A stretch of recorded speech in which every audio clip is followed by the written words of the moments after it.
Broadcasting live from sunny South Florida and the best way to start your Saturday. This is KMA Talk Radio. Life, liberty, and the pursuit of fine cigars. And now your KMA crew. Juan Cancel, the man with the scoop, William Cooper, Alex the Goat Tavella, and always telling it like it is, Honest Abe Dababneh. I like to smoke them like the Winston Churchill. Like John Kennedy, yeah. Remember Coach Red Auerbach, smoked up for victory, yeah. Well, you can take my wife, you can take my car, but you can't take my big cigar. My cigar.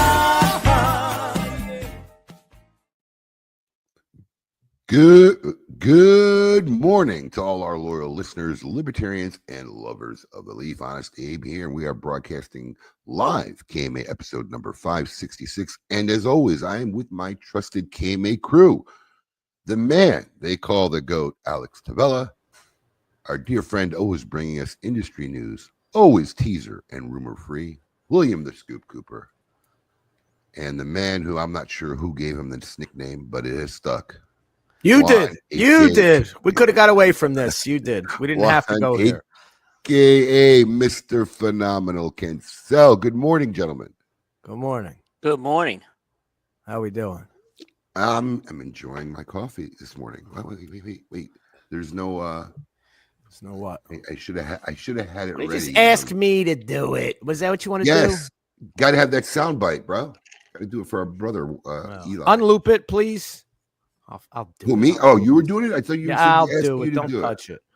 There you go. Coffee. Woo! Speaking of coffee, this is probably one of the sexiest mugs we have made in a while.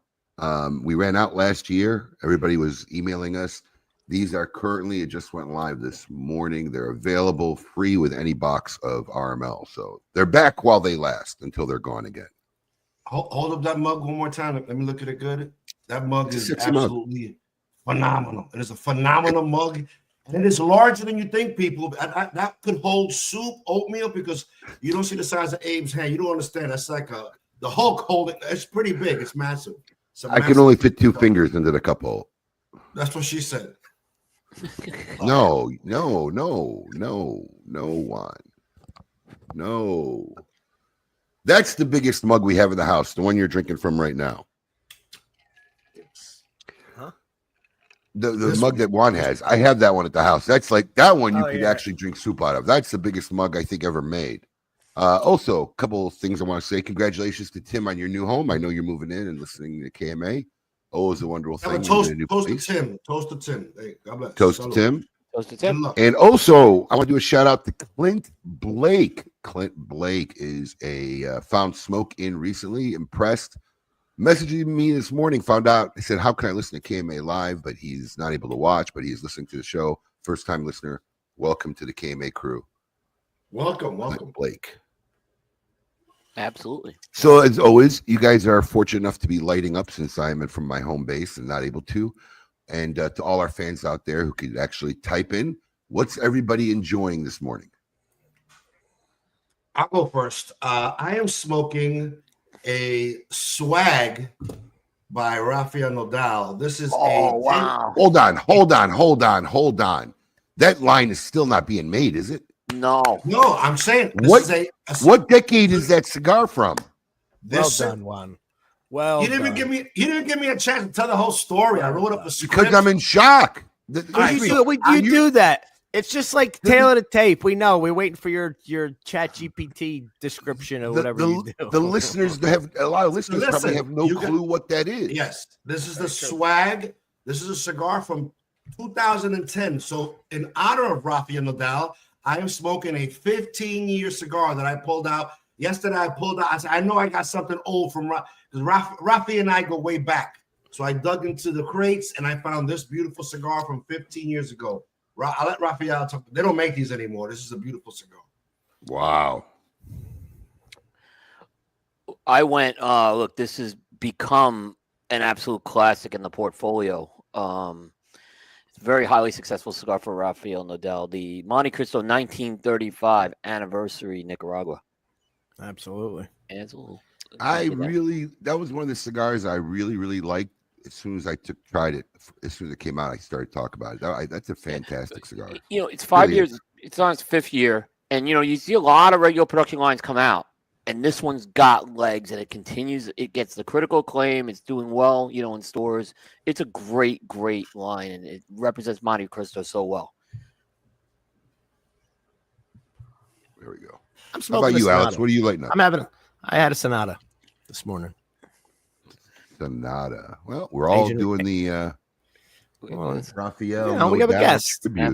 Yes, yeah, absolutely. Yeah. Ron, I'm jealous of Juan, man. That is the swags. I love those swag. That swag Miami, that Sobe Miami was one of my favorites. I'm jealous of that shirt. Look at that shirt. Look at that thing. No wonder he's got sunglasses. What do you got? Juan, button up. Sure. What's going on? We have on. You guys that don't know, you should. The name Rafael Nodal exudes like just traveling. Like when we all talk here about what brand owner we want to be when we grow up, it's Rafael Nodal. If he's not having a freshly caught lobster off the south of France, he's having a cheeseburger on the sunny beaches of Miami. Like you don't want to be nobody else more than Rafael Nodal. So this is me. I don't look nothing like him, but I'm trying to embody the energy that is Rafael Nodal. So this is my closest thing to a Miami thing. I got the shirt open. Can you blow him up, Alex, so we can see him? Yeah. Full screen? No, Is look. that I like mean, a Sonny Crockett or that is like like you know what it reminds me of. You know what it reminds me of actually. My grandmother's kitchen tablecloth a little bit. Oh my God! Like at the beach, like at the shore house. You know what I mean? That at the beach. Oh. I understood the assignment. I love that reference and I respect it. I should have had a doily to go with it. Grandma in the kitchen at Thanksgiving. Yeah. Yes. Oh my God! With the meat flaps flapping. Yeah. Yes. Yeah. I don't think a true. But Juan, but did you have the long? Did you have the long plastic walkway thing that started at the front door and pretty much ran through the whole house? My grandmother's the runway.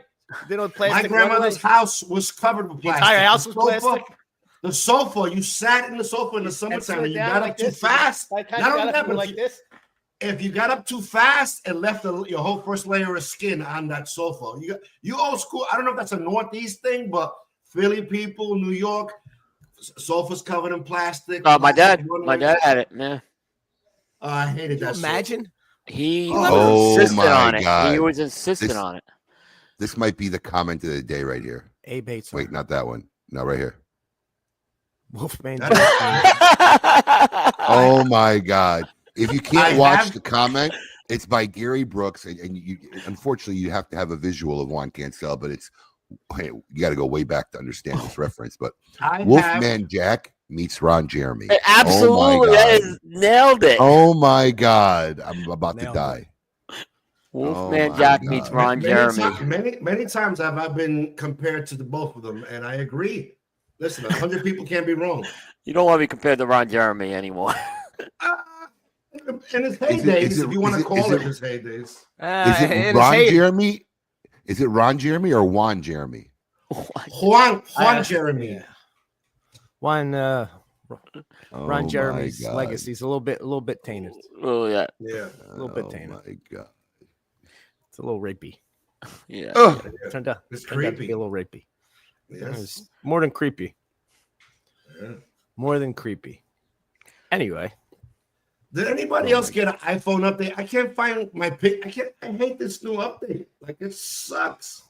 Updates drive me nuts. It's like you got to learn the phone again. Oh my God! Now you remind me of my grandmother on her phone at her kitchen table with the tablecloth. Alex thinking a lot about his grandmother today. Let's have a shout out to Alex's grandma. Hold on. God rest her soul, right? God rest her soul. Who said that? What was her name? What would you call her? What was the Italian way to call? I call it's abuela in Spanish. What did you call the grandma? Why did you kill her? I'm just curious. What? Why did you kill her? Who, me? Yeah. Kill who? Did I miss something on the show? I mean, I never said my grandmother You said God rest your soul. Yeah, you did He say said, "God rest her soul." I did not. Oh, he said it? I thought you said it. Ah. No, Juan said. Dude. Juan, you're just like. Whoa. Juan, But first no, of all, but Juan, this okay, was a listen. bad start to the show. No. Both my grandmothers are long past. It's okay. He was right, but he just made the assumption. God rest her soul. I Oh don't know, my 'cause God. At our age, 45, 50, You're right. most grandmas are gone. We don't have them. So anybody watching right now, this is what I want you to do. If your grandma is still alive, you are blessed. Pick up the phone, call the nursing home, do whatever you got to do. Just call Nana, Grandma, I love you. Because you never know what day that they're gone. So that's why. Yeah, Juan. All right. Yeah, Agree that's with you on been a that while part. back. Yeah, you agree with you on that part. Yeah. Yeah, I swore I thought I heard you say it. I'm like, okay, well, then, God rest her soul. I didn't know it was Juan. I was like, what just happened? I did assume. You're right. I did assume. Shame on me. That was the right. It was Oh. the right assumption. It was the right assumption. Still bold. This is an old one. This is Wolfman Jack and me. Can you guys see it? It is Wolf. Oh, God. Oh, wow. That is an old. That's some of my friends that I guess they're my friends, but somebody did a side by side of a picture of me and Wolfman Yes, Jack. they're my friends. I mean, And then here's another one. Al Is that Pacino. Serpico? Yeah, That's Serpico. Serpico? Wow. Wait a minute. Put it back up. I No, get called no, Al Serpico Pacino- all the time. Al Pacino doesn't cut it. No, but look at Nah, Serpico. bro. No, look at those eyes, bro. No. You're pushing it with Al, yeah. I'll give It's you not one. me. Al was a stretch. Yeah, Al Al was was a a stretch. stretch. I was a No, stretch. not I'll give at you the all. Wolfman. I will give you the Wolfman. Yeah, that was it. No Pacino. Well, No. listen, Yeah, I don't I want to can't- insult Pacino. I It's not can't me. give It's you- people calling me Serpico. Not Al Pacino, but the specific character he played on Serpico. No, bro, you got like I don't know. bulging eyeballs and stuff. It's not even me. close. It's not me. All right, I'm just telling you, it's not me. I didn't Maybe make it if you both had glasses on, it would be maybe a little bit more. But up. the space between your eyes and your eye shapes are completely different. Not even I close. agree. I would not insult any celebrity saying they look like me. You could probably We have pull a off request good- of a side. We have a request for a side by side with you and Ron Jeremy. Whoa, we have a quest not for a side. I- Oh, not that kind of side, but I got Juan could probably pull off a good Captain Lou Albano too. I feel Yeah, like absolutely. 100%. Oh yeah, dude, you got a rubber band lying around? Yeah, Throw it in your beard. that's it. That's all he If needs. you- He's actually if- looking for one. That's funny. If you go back to the old Juan Cancel when he started Protocol and he just had the mustache and the shorter hair, he looked like a Muppet named Lou Zealand. And if you looked up Lou Zealand, he was like this Muppet with the hair and a mustache, and he wore his ruffled collar. I don't remember that Muppet. Oh my God, it does look like old Juan. Oh wait, I'm pulling it now. Yeah, when you see what I'm talking about, yeah, It looks like Juan, short hair Juan. Yeah, it looks like wait a short hair second. Juan, the Muppet. Yeah, It really does. Let me Holy see, shit! I don't remember that specific Muppet. when you That's odd. see No, it, but you're when you gonna see you're it, gonna it looks like it's short because hair he wasn't Juan. a big known one, but Lou Zealand. No, Yeah, but holy shit! if people know who Lou, Oh, wow. oh, man, throw a Panama hat on that, and you're good to go. yeah. I'm just saying it was The- Juan. The eyes are a dead match. Exactly. The So if you go back to eyeballs old are a protocol dead match. Juan, One, yeah. one. This Take off. Wait, is wait, why I take wear that back up. no, Take that back up. for a That's why I second. wear glasses. That's why I wear glasses. You Wait, gotta- wait. Juan, take the glasses off for a Yes. quick second. Come on. Okay. Come on, let's see. Oh, yeah, Look at that. Look at dead ringer. That's why I keep my glasses on. Listen. We got to get our guest in here. We're having way too much fun without him. Right. Yes, And I he's- agree. Yeah, we He's did more get carried important. away there. He's more We important. did get carried away. And he's Well, we part have of a the very fun. special- He's a regular. He's absolutely. Yes, he's a regular. He is definitely a KMA crew member. He's a dear friend of me personally, KMA team personally, our cigar company, and pretty much has become the face of Alternate USA, and rightfully so. Our dear friend Rafael Nodal. Welcome to KMA Talk Radio, sir. We didn't play his music. Oh, we should have hit Oh. your maker. I think you're on mute. Rafa. Yeah, I wasn't mute because There I he was is. coughing before. I apologize. Hey, thank you for having me here. From coming to you from beautiful South Florida. It's sunny today. Great cigars. By the way, I love the comments, but I have to tell you, if I had a choice and a wish is to have that sexy voice that Juan has, I when I came from Cuba, I went to New York and I got an accent there with similar, but I went to accent reduction class in Miami. Did you really? Yeah, I did. Did you get Rafa? Did you get your money back? No, actually, the teacher was from Jamaica, so I that was a terrible jam, man. Oh my gosh, you can't make that up. The teacher was from Jamaica who went to your accent. Who was your accent reduction? I lost my money there. I'm glad that I took back the Cuban accent because I was in healthcare and that the accent wasn't as good as it should have been. And now for the cigar, it's perfect, Come on, Rafa. You know, an accent's a sexy thing with women, man. You were turning them ladies with that nice baritone, deep voice. Come on. The Ricky Ricardo. He's got the Ricky Ricardo. Absolutely. Yes. That is the Ricky Ricardo. I watch all these I Love Lucy episodes and I repeat after him. Yeah. Yeah, man. You gotta make that work for you. Yeah. Well, thank you for having me here, by the way. And I love the comments. I'm not the face of Altadis. Such a big company. Yes, you are. Yes, you are. Listen, as humble as you want to be, you are without a doubt the face of that company right now. Whether they like it or not, it's the truth, Ralph. I mean, you are the backbone of that company. I'm going to tell you something, and here's the truth. I think in life, and especially if you can always find where positive things are, in any given situation, there was some positiveness that came out of COVID, some bonding, camaraderie, and a lot of things changed. And, people reaching out and getting public. And I think during COVID is where you really shined. I think you were going live all the time, talking, really connecting with the consumer base. I mean, you may not have intended it, but I think you are, when somebody says any one of the great brands that your company makes, you are the face that comes to mind for most consumers, without a doubt. Well, thank you. But you're right. COVID changed everything. And Abe, I have a lot of friends that really freak out during the COVID because it was difficult at the beginning, not knowing, right? The unknown is the most difficult thing. And you work so hard and all the sun, not being able to do this. As a matter of fact, I just received the #1 of Cigar Aficionado that year. And I told my wife, listen, I'm going to be traveling nonstop. Forget about vacation. Forget about weekends. And right. 4 days into the traveling schedule, this shit happened. So, life changes. And I told my friends, I came from Cuba. My life has been a constant moving, adjusting, getting used to things. And, when things are tough, this is what you have to do. And, I'm not as a computer guy. I'm not I admire what you guys do in the social media, the radio. I remember doing a 7-hour live, which I think I have of both of you. I remember that. And after this thing happened, people say, "Oh, you're going to continue?" Say, "No way! These people are amazing that they can do." What is 587 episode that you guys are one of those numbers? 566.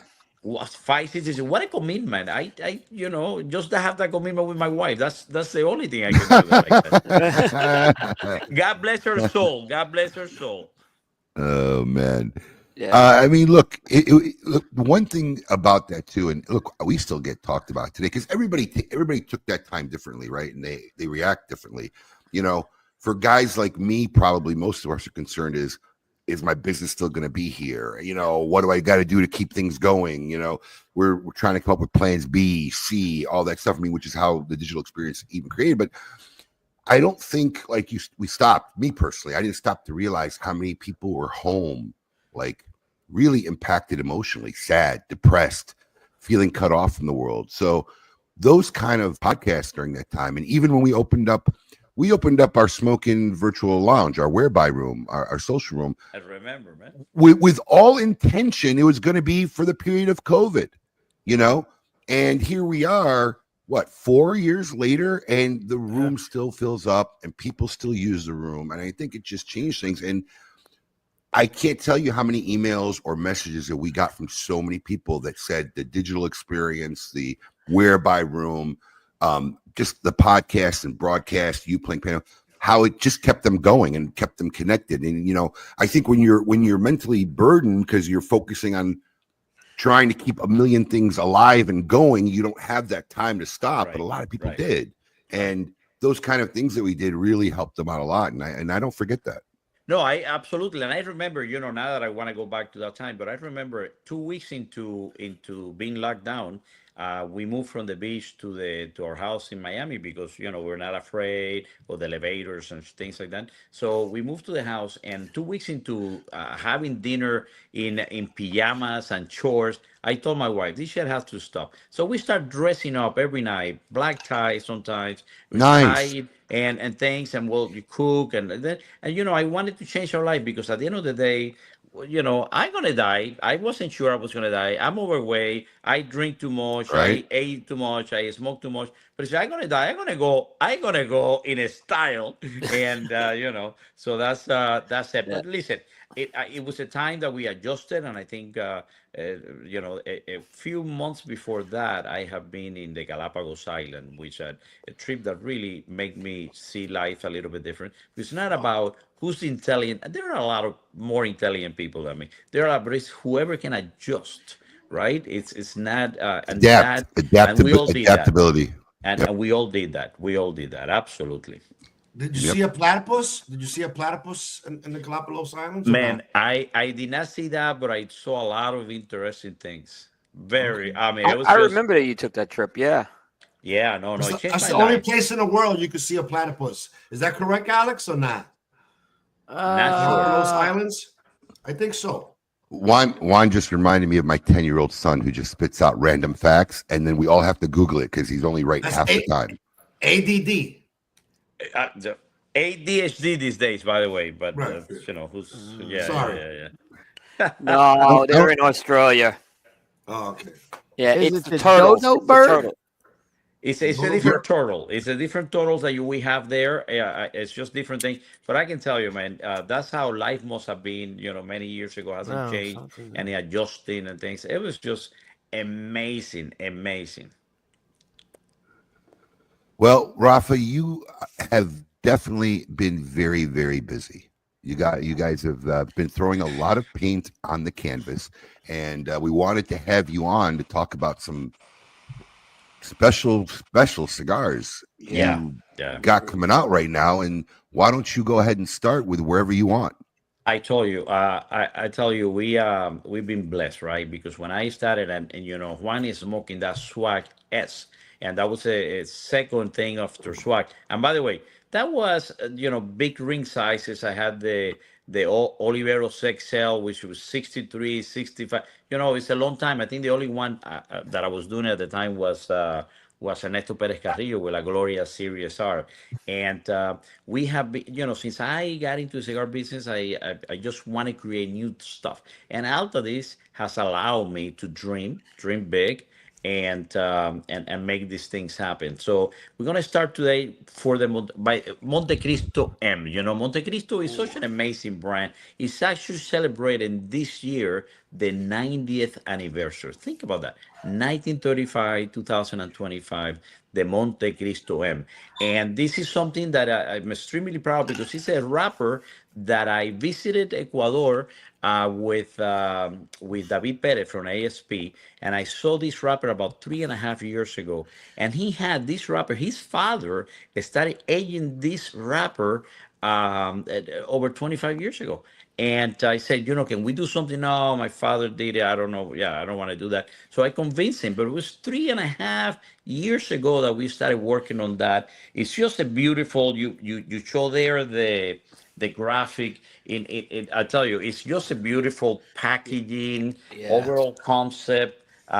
It's just an amazing project. He has a certificate from David Perez, which is the biggest grower Ecuador wrapper in the world, and Connecticut wrapper, and just a beautiful project. When I originally started working on this, I wanted to call it Monte Cristo Oro. and because the wrapper was just beautiful. And then with the marketing people, they changed to M. It's going to be a platform to continue bringing very old. I'm working in the next edition, my friend. I have a 15-year-old wrapper that is amazing. So this is a platform to bring very rare things, and with the Montecristo 1935 that Will is smoking. And by the way, I remember launching that cigar online in his show, and he smoked it for the first time. I was very, very nervous. Never done that, but it was COVID, so what the heck? Let's do it. And we did it. But so in that Montecristo 1935, we went a little bit more powerful with a little bit more complexity and full body. Here we still, it's a beautiful wrapper, about 23 years old. Some are 24. Just an amazing wrapper. And then we went a little bit medium. So we didn't want to do a mild. So this is like a marriage of a stronger cigar, a mild cigar, and they had a baby, and That's and absolutely how I say it. Yeah, Absolutely. I was going to say that is not a mild cigar. It is pleasantly packs a good punch to it. yeah. Yeah, I didn't want to mention the name, but I will mention that someone told us, because we launched it at the TAA, and we had a beautiful dinner. Some of you might have seen it, and someone came and told me this is like a padron had, and Davidos had a baby. This is where it came from. And so the idea was to and it was by design, so a stronger tobacco, flavorful. It was hard for me. It's been the hardest project that we've done. 3.5 years to do the blend with AJ Fernandez, because you don't want to put a tobacco that overwhelms, with that beautiful flavor and aroma of the wrapper. So it for me has been the most difficult. But at the end, Abe, the idea is, it's just that allow us to create new stuff. And Altadis had a lot of mild cigars, so we have been moving and getting to other profiles, getting other consumers, and that's what we've been doing. So that's I am just so happy to be able to do that. I wake up every morning, like I pray to God. I'm not, am I dreaming? That's why I work so hard, man. I'm always traveling, always this thing, because I'm always searching, and it's just an amazing opportunity for me. Yeah, Question Rafael, for you, Rafael. go ahead. Just you mentioned it, taking a little longer with the wrapper, a little harder to work with, to make sure you get it right. I feel like that tends to be the case with Connecticut wrappers, period. I feel like anybody, it always takes a little longer. It's a little more finicky. It breaks easier. It usually, you find that to be the case too with Connecticut, that it usually takes longer than most to get it right where you want it. Absolutely.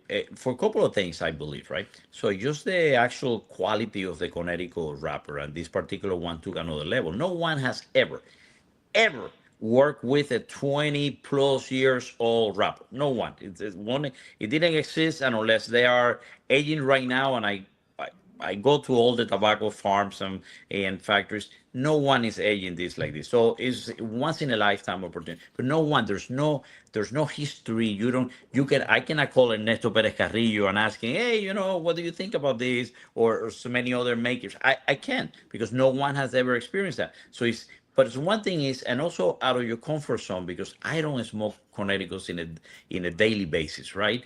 We are a stronger. I am a fuller body type of cigar. So the most difficult thing, most exciting, by the way, most exciting when you are outside your comfort zone, and then.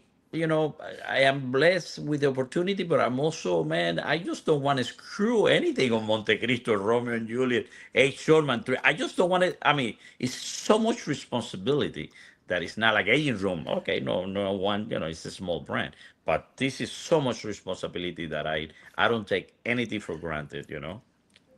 It's really interesting, and maybe you guys can add on, but I really can't think of any other industries, right, outside of cigars, wine, maybe scotch, where this is a business, and for a person to say, I'm going to hold this product, I'm not going to sell it for 20 years, it's going to sit here, it's not going to make me $1 for 20. I really can't think of any. Like I said, cigars, wine, scotch. Outside of that, just the commitment. Dara! Going to this. You're not muted, Abe. You're not muted. I don't care. It's not me. I could sell it, but I don't care. I'm holding on to it. And then 20 years later, it's still there. It's really a and not only that, David Perez, did not want to sell this. I had to didn't want to convince sell him. it to you. I was going to ask you about that. Yeah. Yeah, I had to really plead with him and tell him and convince him that we were going to do something very respectful with that cigar, and even adding his name, certified, because no one will let, the industry, sometimes people say stuff and what have you. So we wanted his signature. He's one of the most famous in the background, by the way. No one knows the guy, but he's producing some of the best tobacco and certainly the number one. And his father, what happened is that his father, all these people like Plasencia and others, they started as growers, right? Plasencia didn't start as making cigars or anything like that. So I think at one point they say, you never know what's going to happen. They start separating this for something that may happen in the future, And then his father passed away. And he just didn't know what to do, and just kept us a respect. And I had to convince him. We pay a lot for that, Robert. But it was not like that. I had to convince him to please allow us and let me show you what we're gonna do and what we're gonna do. So so we said a lot of responsibility with it. I had to work it. Yeah. Oh yeah, it had to be worthy of it. Yeah. You know what I find interesting about this particular cigar, because typically what turns me off, and I'm not going to even act like I know what really does it, whether it's the aging, the type of Connecticut wrapper, whether it's the curing of it, I don't know. But what turns me off typically is the immediate bitter taste I get when Connecticut wrapper touches my mouth or lips, right? Because I get that from a lot of Connecticut wrap cigars, and I don't care for it. And usually it'll smoke through. It's usually an initial bitterness, and as you get further down the cigar, it smokes through. I don't get any bitterness from this one at all. I mean, it really is a different kind of Connecticut. It is, and it's funny because that is a combination of aging, right? Aging, then once we took it, normally you ferment the cigars, the tobacco, then you age it. And that's it, you make the cigars. We actually got this cigar after have been sitting there for 20 some years. We actually did a very slow fermentation process to improve the burning. And it was different because it took we got the temperature 1 degree every 2 days high, because otherwise it changed the color and it gets darker, and that's not what we wanted, obviously. So we really improvised on this, but I think the combination of that and the tobacco inside, I think that's a combination. At the end of the day, a lot has to do with the magic of the different ingredients and the proportion of the ingredients, and I think that, that's it. Now, if we did many other blends that we overpowered that, and it came, you couldn't get the creaminess of the tobacco. So this was this was how you get there, and then come back and let's do. It was just very interesting, man. The most rewarding project that I done, because it got well at the end. It was just very nervous. I was so nervous about this. I don't think you have anything to be nervous about after smoking a few. It's going to be well received. Every day is making sure. I went to the factory now during the festival, and I spent like 2 days testing this production and these days, because now every little thing. We did so many things. For example, in this particular tobacco that goes inside the leaves. So if you all been to factories, you see that the long filler, you just use the whole leaf. We went leaf by leaf, and we took away the corners or the points at the beginning, at the end. That points is a little bit stronger and has a little bit of depending on the variety, it's a little bit it's strong and has an aftertaste. So normally you don't feel in a very strong tobacco, but on those you did. So every single leaf like this, we cut that little piece, and the pieces at the end of the two end. This is the stand that we did in order to to improve the blend. It's just amazing. It was one thing that really amazed me about that cigar is how, like Abe was talking about the bitter, sometimes you get the bitter stuff to Connecticut, but yeah, the wrapper's really highlighted in that blend, and you get what a really good Ecuadorian Connecticut wrapper is. I mean, the Nicaraguan tobaccos don't overpower it; they complement it, which I thought was a great thing with that cigar. And I think that's my music background to tell you every single blend. There are other there are others that are better than me by far.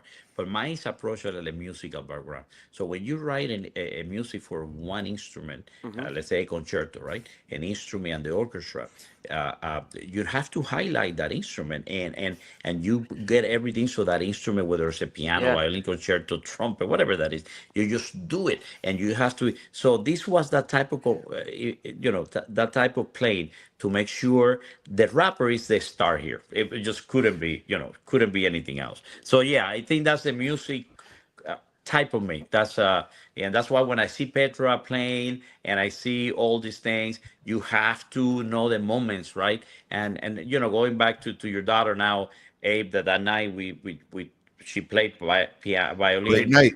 Yeah, great night. And I was forced. I felt inspired to play, although I was scared like hell because I just know that I cannot play anymore. Once again, no need to be nervous. You did great. I will play one day, but it's not there. But she inspired me, right? So she inspired me because she's such a amazing natural talent. Yeah, but natural, she has studied, but actually it's more than this. There are people that have it, people that don't have it, and people that work hard and get better and things like that. So she has that combination. But the same thing when you're playing, you wanted there are moments that you push that because those are the notes that are going to come, and that's what we try to do with it. So I think it has to do with my musical background and loving to eat as well. You literally beat me to it. When Coop was saying what he was saying, I was literally going to say it's almost like a composition, and then you went right into the music analogy. Good. You beat great analogy. Yeah. Yep. Here's the cup number 3, everybody. Yeah. And Rafael, the packaging, what you guys did on that with that M shield and the I guess it's concave or convex, that curve on the box. It's just really emblematic of a super premium release. I mean, you guys, you knocked it out of the park with the packaging on that as well. It really, people talk and sometimes it's packaging doesn't define what the cigar is, and I agree that I think. I used to think, okay, you want a good packaging or a good cigar? Well, I prefer a good cigar, and you don't want a good packaging and really bad cigar. So doing both, which is a combination, because people say, it's not a package. I don't buy the box. I don't buy the things. But if it's something, when I go to church every Sunday, I put my best suit and I dress up. It's a time of celebration. So when when you see a woman, right, impresses you more, it doesn't mean that it's the outside only. No. But hey, that combination of a nice thing and looks good to the eyes. It's I learned so much in this company, man. I have learned so much. There's so much that goes into making a very successful brand. It's funny you bring that up because that's something that's always discussed about amongst cigar people, right? Packaging. I don't smoke the box, but you know what? I think anybody who makes that statement doesn't really appreciate the beauty of the whole process. And like what I mean by that is I think having a nice cutter is sexy, right? You go out, you cut it with a nice cutter. Doesn't matter. I mean, honestly, I bite most of my cigars just because I don't like a lot of things in my pocket, but I appreciate a good cutter. If I'm going out somewhere nice, I'll find one of my nice cutters and bring it out with me. Yep. I like a sexy lighter.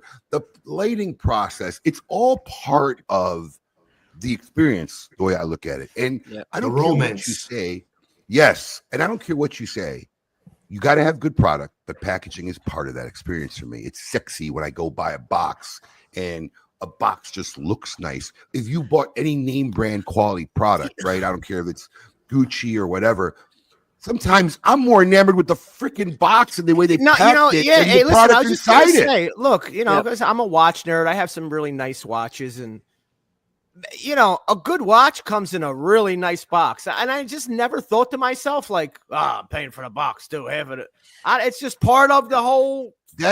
I only hear that the sadly, romance. I only hear that in the cigar industry verse because it's very appreciated in almost every other industry you look at.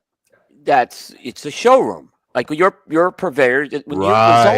When someone's coming in and they want a really, really high end cigar, and this is a great super premium cigar, you want to lead them to that. You want to show them a nice display of that. You don't want that in a craft paper bundle, and that's my argument. Absolutely. It's like a retailer. I go to, you've been a retailer for a long time. They're a good store, right? That have fantastic selection and they treat people very nice. But you go to the humidor, it's very disorganized, and there's boxes on the floor and boxes here and boxes there.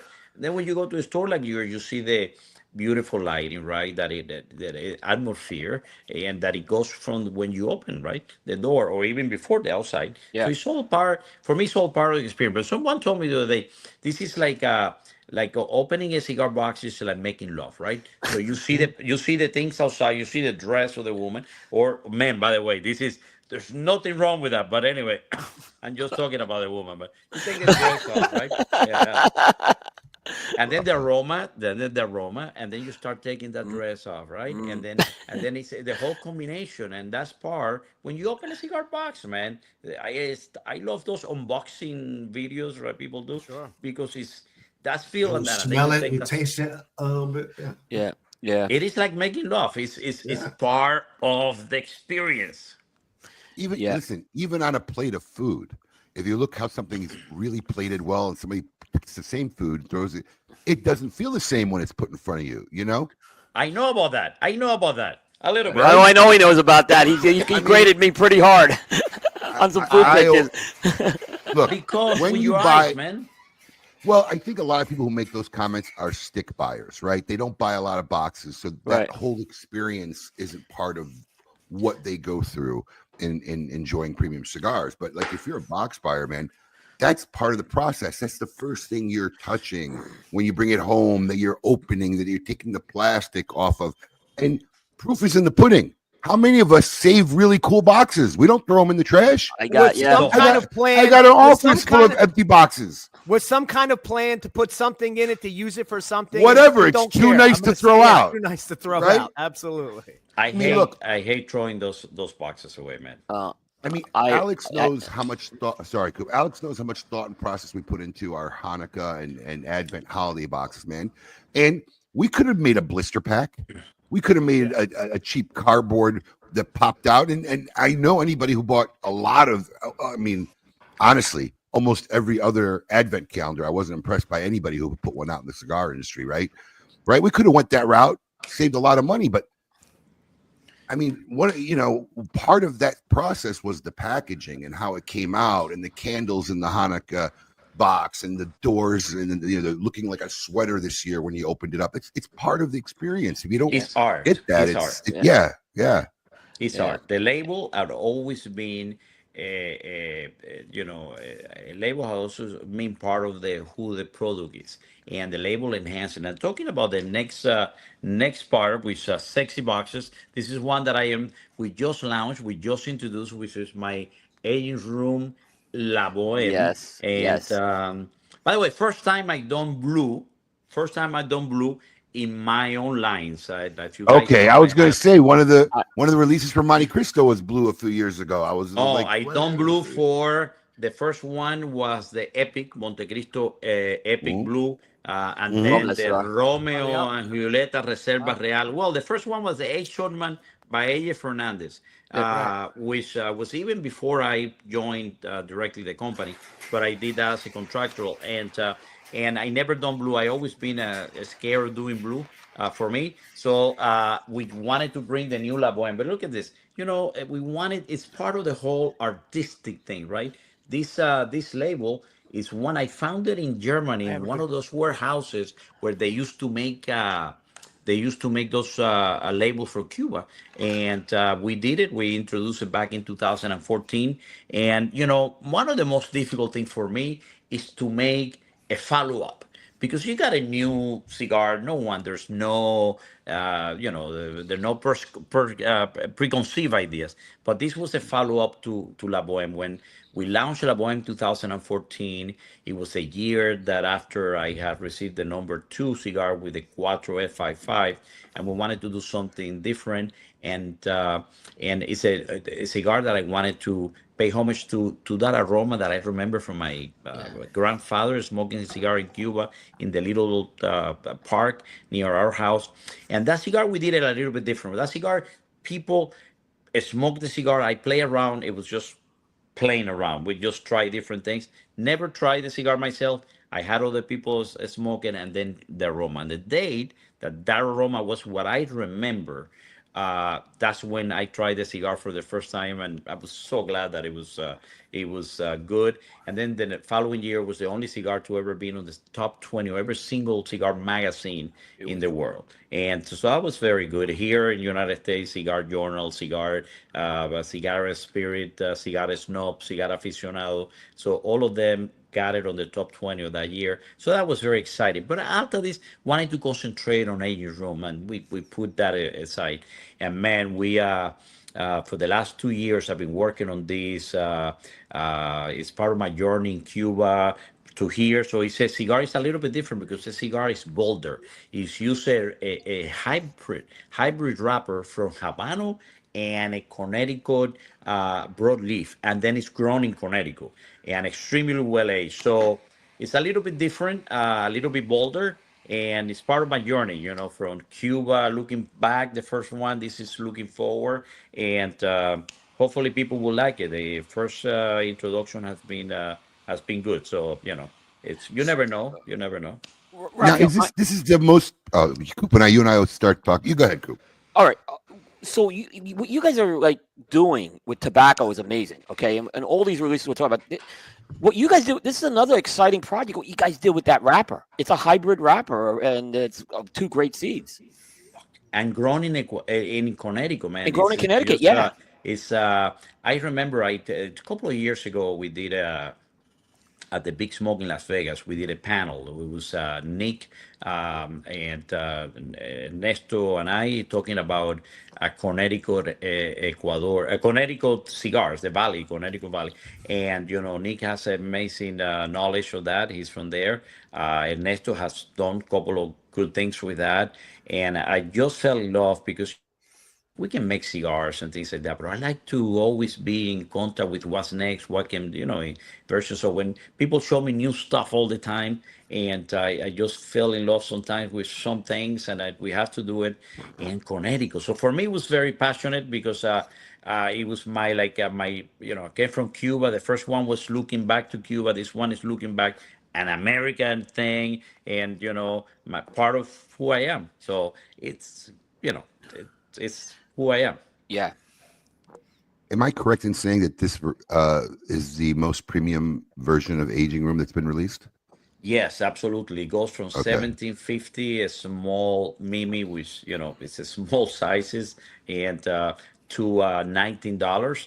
And but the most premium one is yet to come, and you have more surprises because what happened is Aging Room is celebrating next year the 15th anniversary, starting in 2011. Yep. And so with this year, we have 2 more releases of Aging Room, one in April for the show, and then another one at the end of the year. So we've just been busy with the line. I feel like we got Monte Cristo ready, in a place that we wanted it, Romeo and Juliet. We're celebrating this year the Romeo and Juliet 150th anniversary. Wow. And we just announced, by the way, that box, talking about packaging, that box is sexy. It's just the only word to say. It's just sexy. I don't know who's putting all these guys, but you're doing a great job of, okay, let me put this there. That box is the outer box. That is the outer box. It's incredible. The amount of work, and it's supposed to imitate the balconies in Verona, where, all these things. So a lot of thought goes into these things, Yeah, I mean, and I got to tell you, I am so excited about this release because this is, again, you guys work with a ton of partners, and you brought all the partners together for this release. It's amazing. This was an all-star of all-star, right? Yeah. So I wanted to bring people that had helped us in Romeo and Juliet and Monte Cristo, all the lines, and it was the first. So look at this. Oh, look at that! A beautiful, beautiful box. It's 16 Wow. cigars. There's a humidor that will be released also at the show that we haven't talked about that. There's a different humidor we're going to launch at the Pro Cigar. We have so many great surprises for the PCA because it's going to be focused on that. The whole booth is a cigar box. The whole freaking booth is a cigar box. Oliver and his people have been doing an amazing job. And but anyway, so in this, we listen to this. We got a wrapper grown by Ella Fernandez in Ecuador, his own farms, and then fermented by him in Nicaragua and sent to us to Tabacalera Garcia. Then we got the binder from the Turen family, Mexico, that we have worked with them for many years, and they grow that, and we fermented that binder. Then we got the filler from Nestor Plasencia in Honduras, Wow. grown in Honduras. And then we also add another Peruvian tobacco, and have no idea who grows that, by the way. And then it's a small farm, I know that. And then thank you, Steve, I appreciate it. And then we got our partners, Jose Mendez, which have been partners of us in Dominica for a long time, and we got tobacco from that. So it is a all-star type of things, and it's a project that I started a long time ago, long time ago. This is the thing. I'm working on stuff for 3 to 4 years from now, which is amazing. But it's the only way to do it. So, and by the way, that way they have to keep me. I'm working. I'm sorry, I'm working for 4 years from now. There you go. Rafael, is that a limited or is that a regular that's going to be? No, that's going to be a regular line. Oh, great. That's great. Yeah. That's going to be limited to how many people buy. Sure, exactly. That's the but it will be limitation of ongoing. that. It will be ongoing. Yeah, you know what? We thought really hard whether we wanted to do a limited edition, and the problem we have with so many limited edition is let's say H. Orman 150, 175, H. Orman 180. When the cigar is good, people wanted to continue smoking it, and there's no reason 150 you want to do that. So we did it knowing that there is tobacco that we can continue. So you have to have this in mind before you start. And obviously the M is limited production. It is a limited. It's not very small. Actually, thanks God, it's made in small batches, but we do have some good tobaccos that. So depending on how many we sell, and by the way, depending how many sizes we do, because it's not the same as long size as the short sizes, we may have a year or two of tobacco for that. And I think it's a limited. It's we're not gonna. That's why we did M. We're gonna do M1, M2, this type of things later on with some other tobacco. So we're looking at 15-year-old wrapper, which is freaking great, and things like that. A lot of new stuff. That would be sometime shortly after the embargo, Tom. So probably in the 70s, I'm gonna guess. 70s. Yeah. So Romeo and Juliet started first. I think they started making it. It was part of an acquisition at one point, but so Altadis was not the first one making the Romeo and Juliet. Consolidated. They started before that, I think. Really? Okay. The Spanish. As a matter of fact, I believe Benji Menendez came to Tabacalera Altadis to Tabacalera Garcia from Villazon.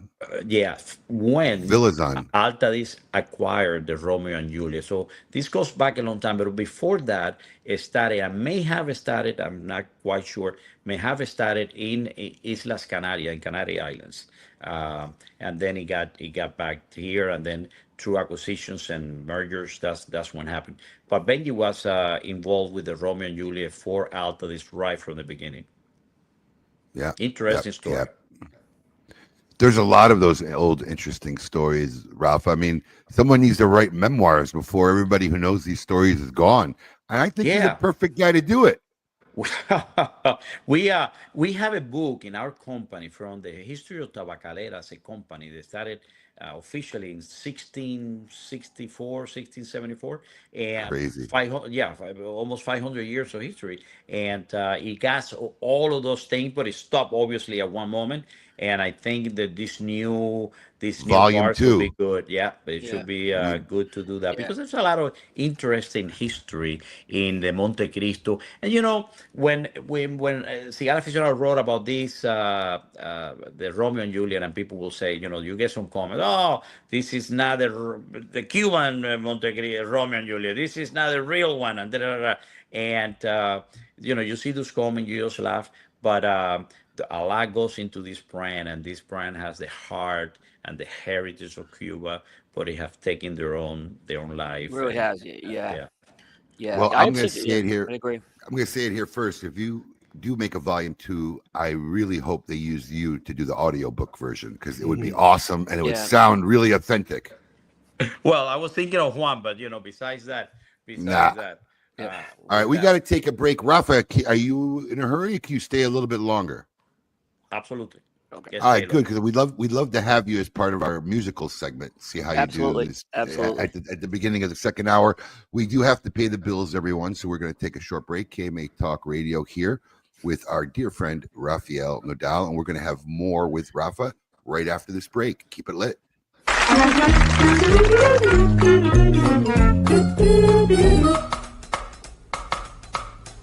Phenomenal. Phenomenal. Phenomenal. Phenomenal.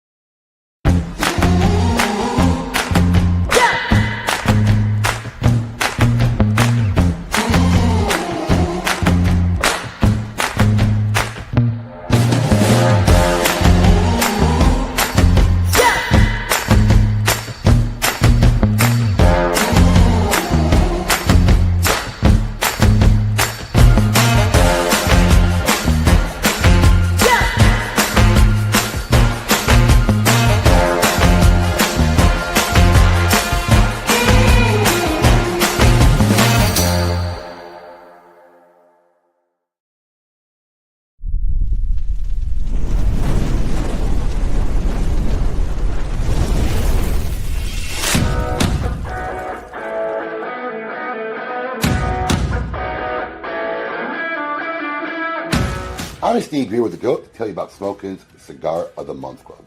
Alex, tell our fans out there why our club is the best darn club out there. Absolutely. I'll tell you why. Because every month I personally handpick 5 premium cigars. No filler, no fluff, no fugazis. These are all premium handmade name brands that you can find in any brick and mortar store in your area. All delivered to your door for $34.95. And our average monthly retail value since the inception of our club has been almost $57. Another great feature of our Cigar of the Month Club, Alex, tell them about the ease of our Cigar of the Month Club. I'll tell you, I hate subscription services. It's always a pain to cancel them, turning them on. We've made it super simple. All you gotta do is log into your account. There's a little green button there. If it's green, you're active. You want to take a break, going out of town, simply hit the button and you'll deactivate your membership. Want to turn it back on? The exact same easy process. You can turn it right back on. We've made it that easy for you. Another great feature is our Double Down Club. Alex, tell them about the Double Down Club. We had so many of our members reach out to us who really enjoyed our selections every month. They wanted to know there was a way they can get 2. And we've made that very simple. With a simple check mark, you can get double this great selections every month and save $10. Does our club have perks? Of course it have perks. You want to tell them about the perks? As a member of our club, every month there's a special discount code where if you like any of the selections, we will offer them to you. So you want to come and get some more, you can get them at a special discounted rate for our Cigar of the Month Club members. And finally, expedited shipping. Tell them how fast we get the stuff out, Alex. We get the stuff out on the 28th of every month. Our membership bills on the 28th, and we get every member's package out on the 28th if it's a shipping day. 5 great reasons on what makes Smokin' Cigar of the Month Club the best club out there. Check it out. Peace. Hey, I really appreciate you doing the video with me. Thanks. Oh yeah, you're welcome. I mean, you didn't let me get a word in, but whatever. That went great. It's perfect.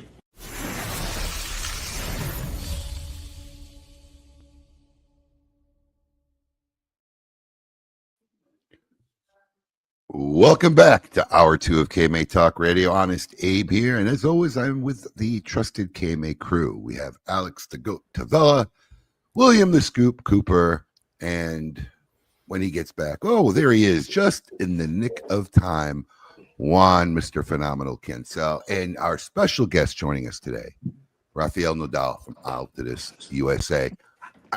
I do want to say, first off, Rafa, we did talk, I think, a week or two ago about how snazzy and sexy that Trinidad, I don't know if you caught it during the break, but that Trinidad commercial was really a nice update, snazzy looking ad. I think it caught all our attention. No, I want commercials with Rafael back in them. That's all. I've been saying it. Me and too. then we had the last two. Me They were too. great. They were musical. I want commercials with Rafael.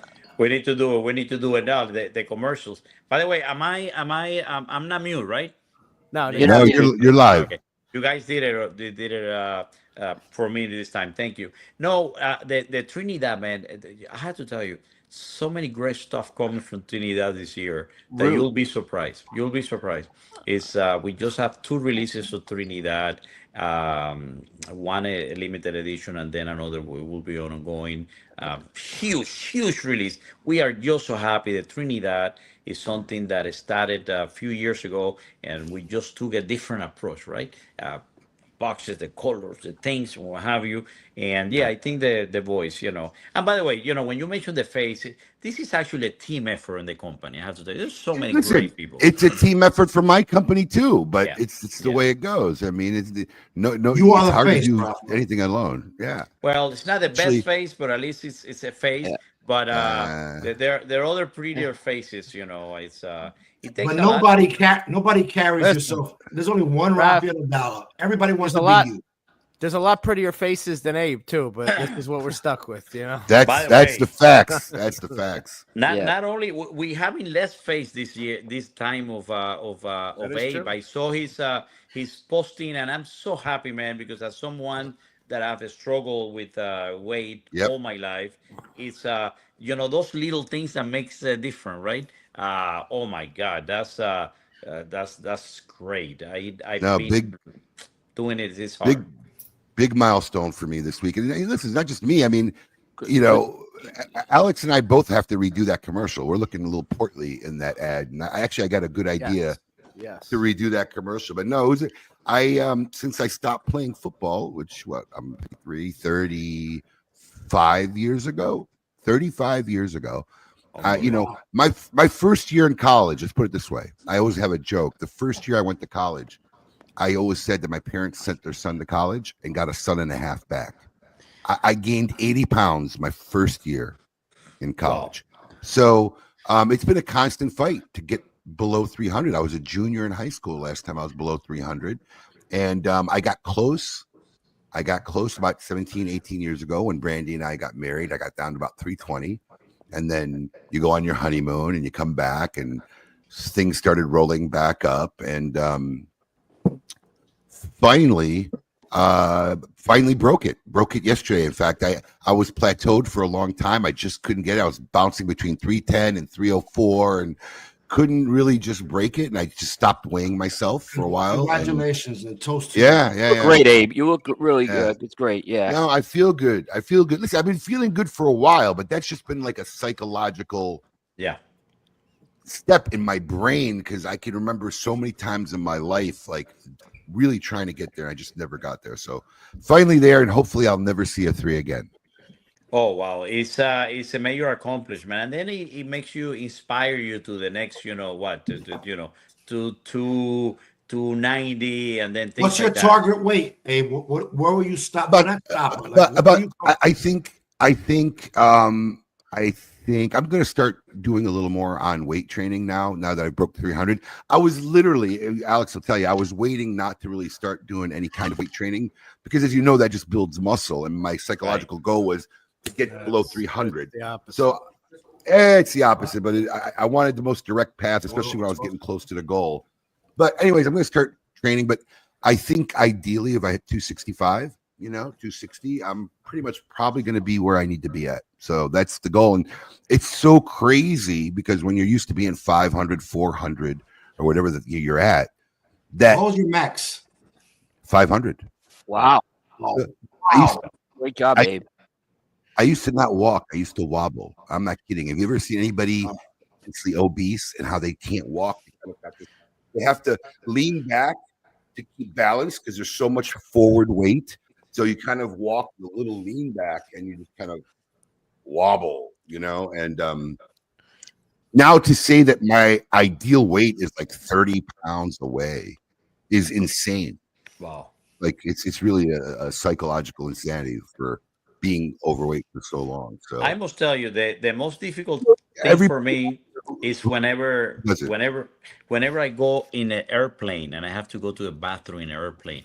Every single time I travel, I go to a bathroom airplane, I start thinking, I need to lose weight. I need to lose weight. It's so freaking difficult, this little plane that, you get your ass stuck there and you cannot move. I don't know if I want to see a skinny Rafa. I love the way you are. I don't know if I want to see a thin 32 waist Rafa. I don't know. I'm afraid that all the women start running after me, That's what I tell my wife anyway. The good thing is that my wife doesn't cook, and so that's why I've been cooking because she doesn't cook. Rafa, he touches on something that only a real fat person can relate to, right? So I haven't been in an airplane bathroom in 35 plus years. Wow. Right? I just went to Austria, and I make sure that I don't have to go before I get on that plane. Yeah, bro, because for the majority of my life, if I tried to get in one, they would need the jaws of life to get me out of one. Yeah. And little milestones, like you remember when you have to stop asking for the extension for the seatbelt. Like the first time it clicks in, you're like, wow, right? Even going to a hotel, and my wife and I sometimes will stay in a nice hotel, and they got these beautiful bathrobes. Bro, I've never fit in that bag. Right? He's laughing because he knows what I'm talking. My wife comes out looking awesome, comfy. She's got this pleasure. Bro, it's like it gets to here and here, and that's it. So, little stupid shit like that, when we go to a restaurant, anybody, look, thank God now it doesn't matter, but until recently, anybody who's ever eaten out with me knows right away, right? As soon as could we get a table, please? Because I'm not sitting in a booth. Because most restaurants have booths where tables don't adjust, and the amount of space they give you ain't happening. So, yeah, man, there's a way of life that a fat person has to work around and deal with on a day-to-day basis that the average human being never, ever thinks about. Funny because exactly all of those things that happen to me all the time. And the bathroom, it's all these things that we live with that shit day in and day out, right? And oh my God, so this is like therapy for me, right? This is like, by the way, to all those fat people outside, join in because this is therapy. It's amazing. It's amazing. And by the way, how good you feel that you were able to do that number. It's a mental number that you have, That number means more than the 200 pounds. Like it was such a 35-year. Imagine trying to achieve something literally for 35 years, getting close maybe once or twice, never being able to get there, thinking you're never going to do it. And I'm going to tell you something. I really hadn't weighed myself in about 6 weeks. I said, fuck it. I'm tired of looking at 3. And I just woke up. Actually, I woke up feeling good like a couple days ago. And I had already eaten breakfast and had coffee. I said, I'm not going to weigh myself. I'll wait till I wake up fresh. Because I always weigh myself first thing in the morning before I drink water, before I do anything. So, yeah, man, I just woke up yesterday and I said, let me get on the scale, see where I'm at. And I really, honestly, I was expecting like a 304, 302. My wife is on the toilet. And we have like a door toilet, so she can't see anything. And I got on the scale. I listened, babe, get off the toilet. Get off the toilet. Like you got to come here. Like I had to share it immediately. And I'm going to stay motivated till I get hit the next 35. And and look, I got so many messages and so many comments and kudos to everybody because the struggle's real. The average person doesn't know. The average person can't comprehend the struggle, but to everybody out there, man, it's just. And here's the thing, because I tell you one thing that's been constant throughout my whole life is there's never been a year where I really didn't attack it on some level. I may not stayed on it all year, right? But you say, all right, I'm going to get back into shape, and it may last 3 or 4 months. So just never stop. If you stay on that, sooner or later, God willing, something will stick and it'll go through, and hopefully you'll find where you want to be. It is real. It is real. Take a look at my wait list every day. Look at that. There you go. I stopped. This was the beginning. The first one was January 2nd of 2022. 244. Then I went in January 10th. This was the middle of the pandemic. 244.9. And the last day that I weighed myself the other day, I was January 3rd, and it was 233.4. And I actually put the time. Look at the time. 8:50, because I find by the time sometimes in the morning you weigh a little bit more. So that 22.99. You get it. I noticed, right? I actually write that. So it is something. My first vacation in this year for New Year's, the first time that I didn't eat as much, and I walk about 7 to 10 miles every freaking day in order to have like a nice meal, so I'm making an effort. It's so difficult, man. I'm so proud of you, man. Freaking amazing. Oh, thank you. Well, enough on that. Let's start our second hour in our typical fashion. A very fun segment brought to you by the fine folks at Avo Cigars, always making melodies with music, with tobacco. It's time to find out if you can name that jam.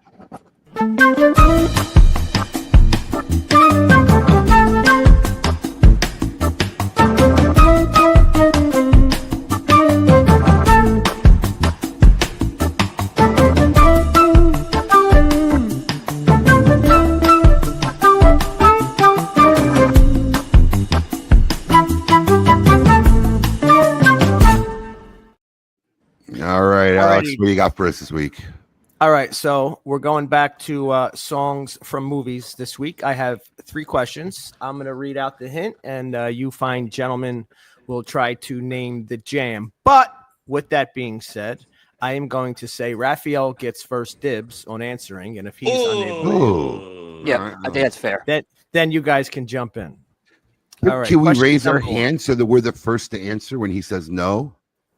I mean, instead of all of us screaming the moment. I know. I might actually know it. Give me Well, that's what I'm saying. But if you don't know, instead of all of us screaming at once, we just see who had their hand up first, and they get the first try. Same thing. You'll debate that too. He's still holding on. Oh! See that video I sent you? Yeah, you lost. It was even further proof. I know. Just made that video. I thought it was hilarious. All right. Question number 1. Here we go. This song, performed by Huey Lewis and the News in Back to the Future, includes the lyric, "Don't need no credit card to ride this train." Oh, shit. Any idea, Rafael? None. I see Will right there. Cooper was way first. Cooper was way first. No. Cooper, go ahead. I pass. Power of Love. That is correct. It is the Power of Love. I got distracted by all these pop-ups that came out. I saw that too. Something happened on Twitter. Can we close the pop-ups? I don't even see an X for it. Yeah, just move away and click on the screen. Oh, is that what it is? There you go. Thank you. I'm like, how do I close this shit? Thank you. All right. Question number 2. This Aerosmith ballad featured in Armageddon contains the emotional lyric, "I don't want to close my eyes. I don't want to fall asleep." Wow. No, pass. I no. Juan was first. Yeah, I'm a little iffy on this one. I miss you, baby. That is incorrect. That's not the name of the song? That's not the right title. That's the problem I had. Scoop, you're next. You lost. Either one of you. Jump in. Either one of you. Scoop had his hand up. Oh, I don't want to miss a thing. Is it flaking? I mean, if you I don't want to miss a thing. It is. I don't want to miss a thing. Yeah. Okay. I just couldn't get the name. That's why I was hesitant on it. What did I say? You said a lyric to the song, but it was not the name of the song. I miss you, baby. You said. Yes. All right. Last one. I'm sure Rafael will get this one. This Bob Seger song. Made famous by a risky business dance scene. Begins with, just take those old records off the shelf. Abe, I saw you. Go ahead. Bob Seger. Oh, shit. Uh-oh. 10, 9. Classic rock and roll. Oh, 8, my God. I'm blinking out. 7. Oh, I'm 6, getting those drugs today. 5. Oh, fuck. 4. 3. Get him today. 2. I'm getting 1. it right now. All right, Coop and Juan in unison. It is old-time rock and roll. Rock and roll. I'm rock and roll. I said rock and roll. Rock and Bro, I'm Hey, getting... Buy the damn vitamins, will you? I'm getting it right now. I'm getting it right now. No fucking joke, man. Good job, Alex. Listen to me. You want to know something even stupider? When you said what you were doing, I said, I hope he does Bob Seger old time rock and roll before you even started reading any of the questions, and I still blacked out. How bad is that? Stage frightened. That's called. No, man. I'm getting Abe's losing his no. mind. I'm Abe's getting just old. setting in. I'm ordering. Well, I'm ordering this right now. Memory stuff. Yes. Yep. Yes. I'm getting it right fucking now, man. I had enough of this shit. At least you were not ordering Viagra or Cialis or anything, so that's good. Well, Rafael, I really appreciate you sticking with us for that segment. We just thought it'd be fun to have you. And best of luck, as always, to all your endeavors. And we're going to see you Pretty soon. in roughly 30 days. So, Well, I'm gonna see Rafael in 2 weeks. Yeah, I'm gonna see you first. I'm looking forward to the nighttime smoke. I'm looking forward to those nighttime. And I made a commitment to Abe that this year I will be there. Last year something happened. The year before something that happened, but I will be there, guys. I would like to say thank you very much. I spent, as you know, all my Saturdays listening to you, wherever I am in the goddamn world. We appreciate it. Whatever time zones, I've been out of the restaurants to listen to you guys in Europe. For me, it's a way of life. I appreciate what you're doing for the industry. I love the camaraderie. I love the people together. I am glad that Juan is here because I laugh so much sometimes and that it's terrible. Thank you guys very much. I appreciate it. I'm only here for the jokes. Thank you. I'm only here for the jokes. Thank you, Rafael. Thank you, Rafael. We appreciate it. Cheers. Thank you. Have a good weekend. well, you know what nobody knows is the demographics said that the show really needed a Latin person instead of an Italian. So we got rid of Paul and we bought Juan on. We got rid of Rafael. I mean, we got rid of the Italian scallion for the satin Latin over here. That's a great shirt right there. The satin Latin. Oh my gosh. What always an interesting guy. Gotta love Rafael Nodal. What a job he's done. What a great guy. What a job he has done at Altadis, though. I have gone to Rafael Nodal events before protocol when he was an agent room. Yeah, I have too. He captivates you. He is what a cigar nerd. He is everything that you want a cigar brand owner to be. A face of anything. He is charismatic. He is romantic. He sounds sexy. He looks great. He's friendly. And his sons. Like I went to an event at Great Famous. kid. Yeah, I hate to name a competition, but I went to right next to there. I went to an event at Famous, and it was the three of them. It was Rafael Nodal and his two sons. Rafael Nodal was working the floor, and his sons were making mojitos. You know, you buy a box or whatever it is, and you get a ticket, and these two kids are making mojitos, and as a family unit, and you hear the stories. What a great family! And his son's doing his own thing. I think he's making his own blends, selling direct to consumers. Just a great family, great people, and I wish continued success. I couldn't be happier when I heard that Altadis took over Agent Room, and it's just a great thing. And here's to the success and many more years coming. Rafael Nodal, I personally love you. Yep. You are an amazing human being. God bless you, brother. Yeah, really. You know, my favorite, when I went to Venice this year, we went to an out of the way part of Venice, not a touristy part, and we found a restaurant, and I snapped a couple of pictures, and I sent them to Rafael. And he could see in the background, he knew exactly where we were. Wow. And this was not something that was in the tour guides or anything like that. And I'm like, wow. He's like, you're at this point. I'm like, how do you know that?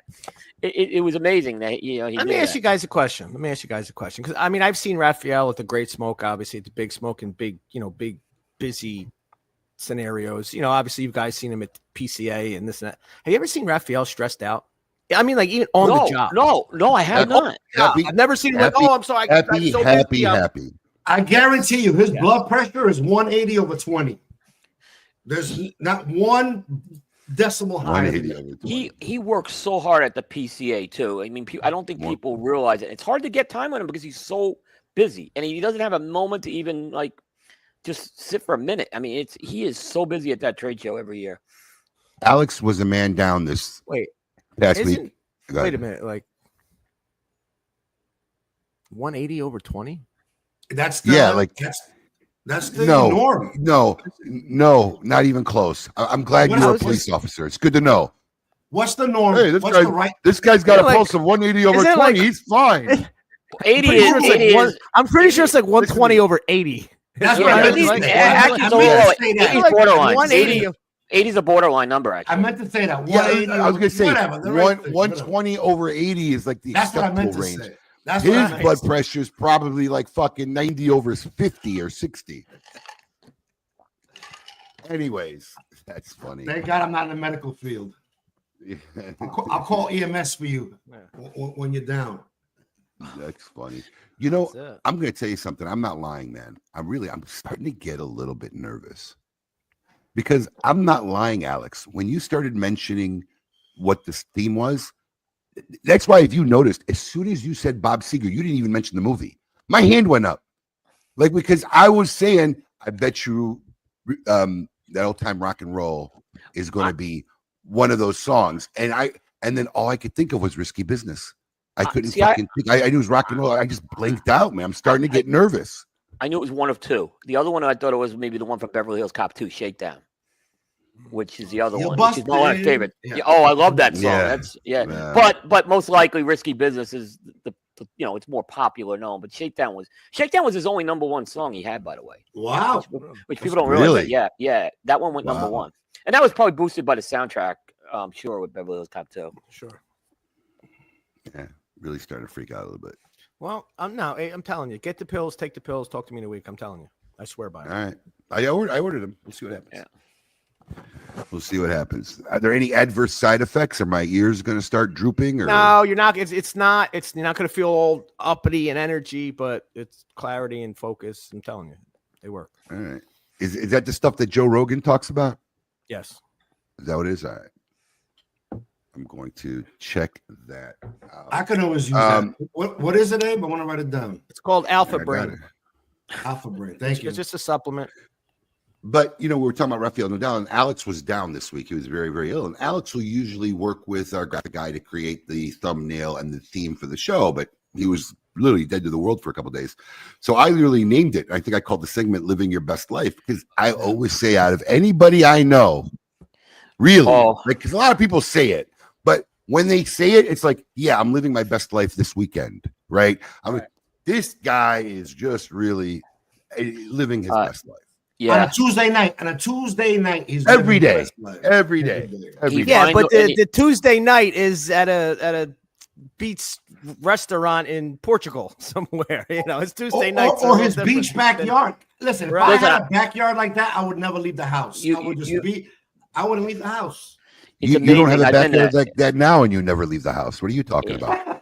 You have to see the view of the water from his condo, I guess it is, but it's panoramic. It is absolutely stunning. And he's down. That cigar room's downstairs. He's higher up.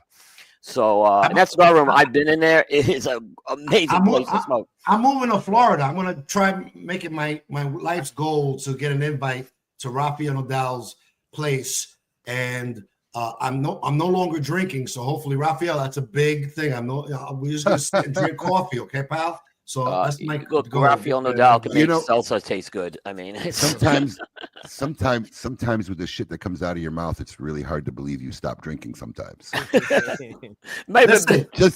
I'm just saying. I'm like, are you sure you stopped drinking? Are you positive you stopped drinking? I am who I am. The alcohol just made it worse. But I'm How still long's it been, Juan? Nut job.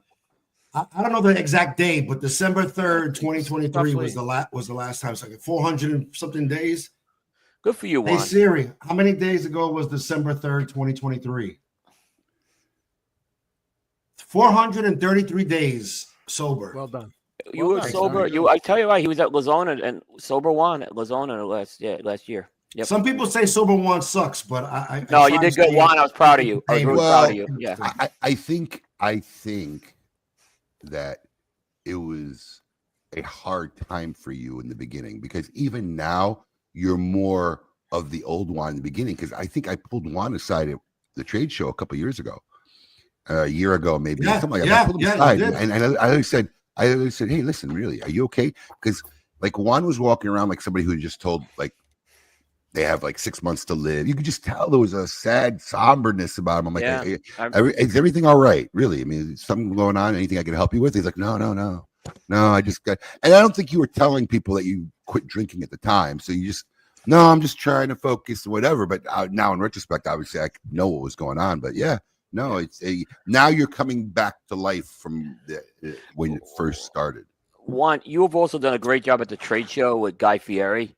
I know you kind of work the security, I guess, angle of it, and that's a tough job to do, and you've done it with really professionalism and everything too. You see Juan on the job. It's very different than what we see on KMA, is what I'm going to tell you. He does a great job, and that's a tough job because everyone's trying to get the Guy Fieri. Everyone. Yeah. So Juan, hats off to you on that. Thank you. I appreciate you. I appreciate the accolades. God bless you all. Yeah, well, we had him in our quick, Abe. I just gotta mention, I want to give a shout out to one of our longtime customers, friends, and listeners. Just speaking about Juan and his sobriety. Mary Ellen actually celebrates 505 days sober today, which is congratulations. It's like congratulations. 37 years. It's almost as long as I've been alive. So congratulations, Mary. Wow. If you're watching. Yeah. Wow. And she posted in Smoking Social. I'm not, just throwing. I was gonna say I was looking for the comment. She posted it in Smoking Social. Nice. Congrats, Ryan, as well. Yeah. Yeah, there's a lot. Yeah. Tom too. It was great. Wow. There's a lot of dry people. I like that. I like it. Always glad to have a soft drink with any of you guys. So, yeah. I've recently found a 0 alcohol wine that because I miss wine with charcuterie and things. No.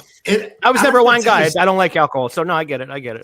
The taste was nice. I'm not saying to drink and have fun, but like a nice. No, I get it. The minerally, it's just a nice flavor. Flavor. I'm very orally fixated. I'm always about flavor and taste. That's why I like to cook. But I just found this wine with 0.0 alcohol, and it's actually, I had a bottle yesterday because it was Tanya's birthday, and she's also following me on the sober lifestyle, and we had a bottle of wine with charcuterie. It was actually pretty cool.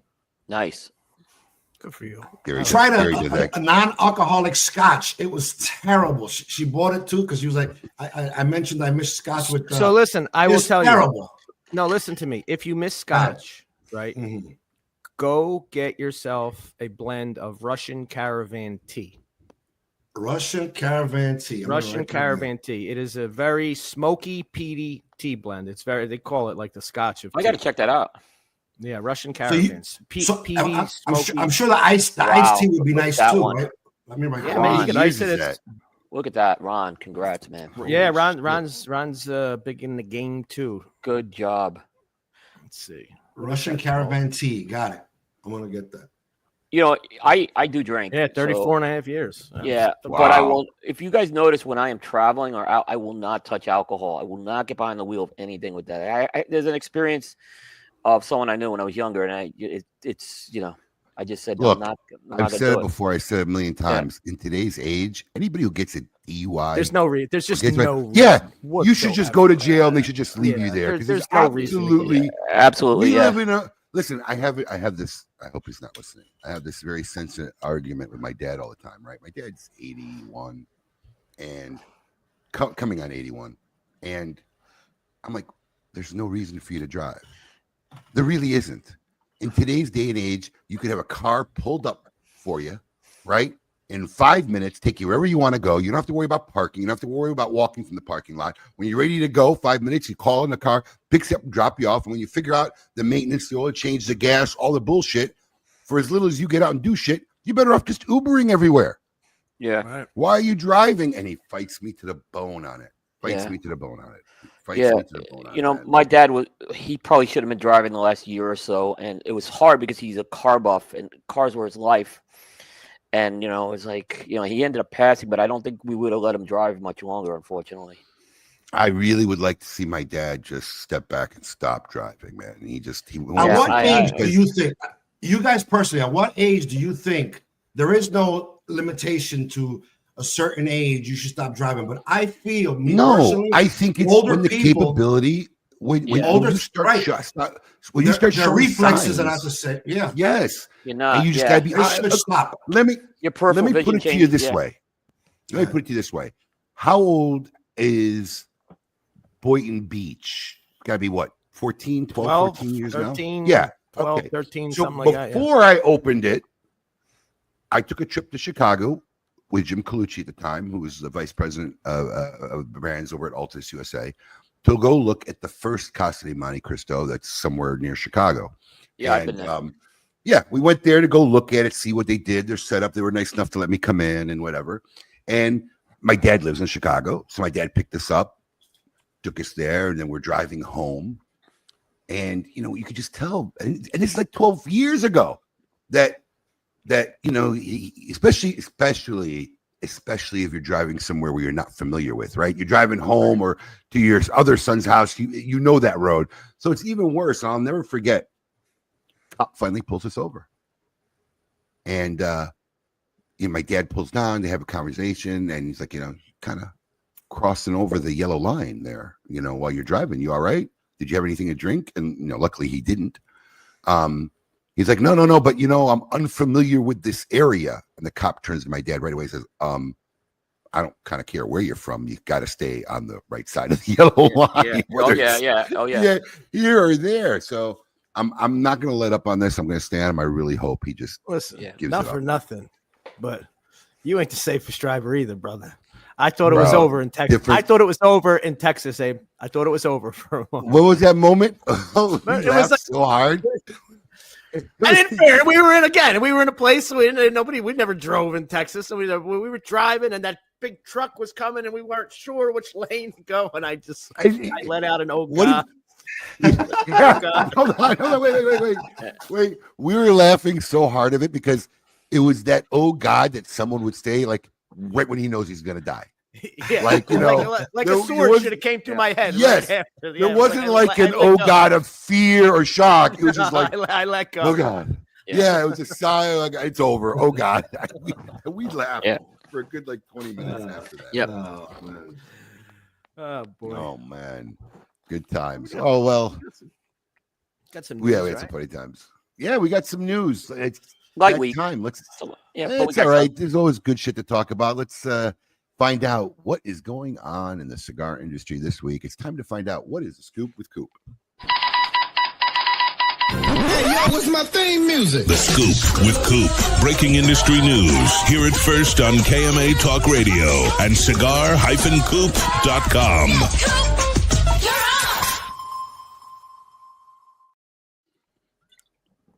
Koopa. Yep. All right. We talked about Romeo, so we're not going to cover that again. Rafael did a great job with that. But another big release came out, and I think it's already shipped from Espinosa, Knuckle Sandwich 57. So this is the Guy Fieri birthday cigar. His birthday was actually January 22nd, so, you know, it was a little later. I've been seeing a lot of people post this cigar. There's been a lot already. That's what I was saying. Something. His birthday series sells out every year. I know we got a lot. I'm just going to check and see if we still have any more left because no matter what there's still some left. It's still available. I really thought it'd be gone by now because it sells out very quickly. It's been fire. It's everywhere I see on social media. People are posting it up, man. They did a big run of these this year too. 1,700 boxes, which is a lot for an Espinosa limited release. You know, I think the first one that came out was like 55. Something like 55. It was, you know, if you got that Guy Fieri 55, that's a definite unicorn. But this is a 5 3/4 by 55. It's the oval press, so they're making it at AJ Fernandez, and that's that kind of box press rounded on the edges of size a bit. So that's already shipped. It's the same blend. They use the same blend every year, but they changed the size. So this is San Andreas over all Nicaraguan, and it's going to be priced at $16 a cigar. And like I said, it should. I envision these will be gone. I mean, I have people asking me for Chef Special, and it's long gone too. That Chef Special 24 was just woo. That cigar. Someone actually just pinged me last night, and I'm like, I think it's gone. I don't think you're gonna get it. Yeah, that Chef Special 24. They're mostly all. Eric doesn't have anymore because I asked him. It was a very different broadleaf, actually. That they did so a kind of broadleaf, very different, very delicious. different. Yeah, Delicious.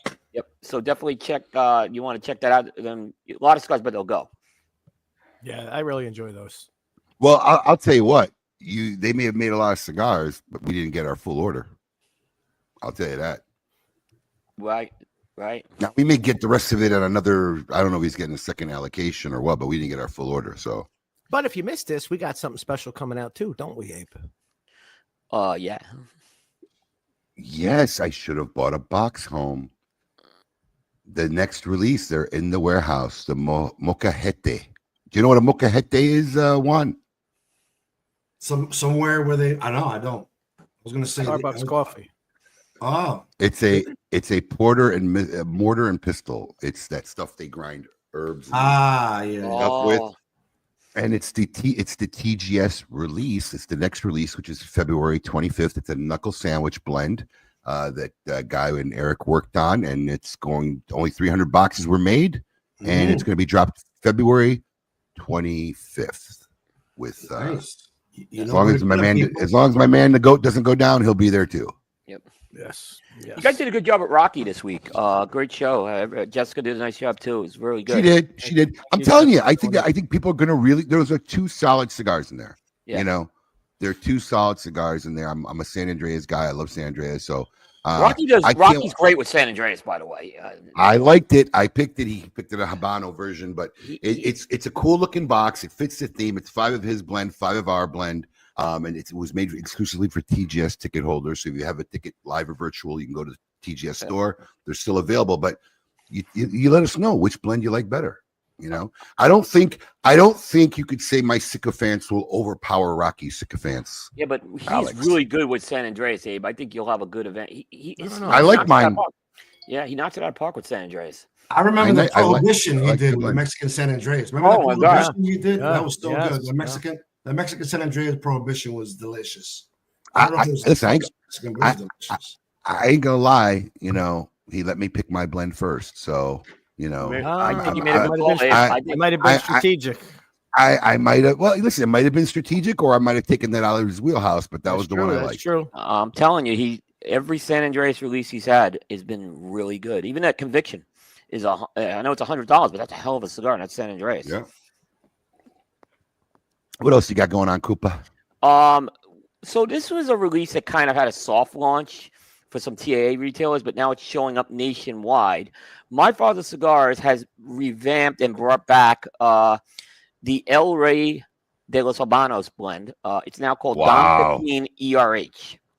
So if you notice, they're kind of this is kind of now the red label. It used to be called El Rey de los Habanos. They branded it now under Don Pepin Garcia. They did a similar thing with Vegas Cubanas with the green. Now they're going with the red. They've shortened the name to ERH right now. So that cigar is shipped, and it's a Sumatra blend over Nicaraguan tobaccos. Priced really good, between $9.95 and $11.95 in 3 sizes, and 60. So I love what they're doing with packaging. This is a new blend too. They've reblended this cigar from the past. So, I was just putting my elbow on top of the chair. I'm like, oh, that kind of looks weird, doesn't it? Because there's no chair there. But a little El Rey de los Habanos tidbit. You guys ready? Yep. So that El Rey de los Habanos wasn't just a cigar. That was actually the name of Pepin's factory on 8th Street. Yep. Okay.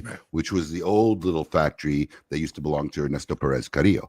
So it was a little room.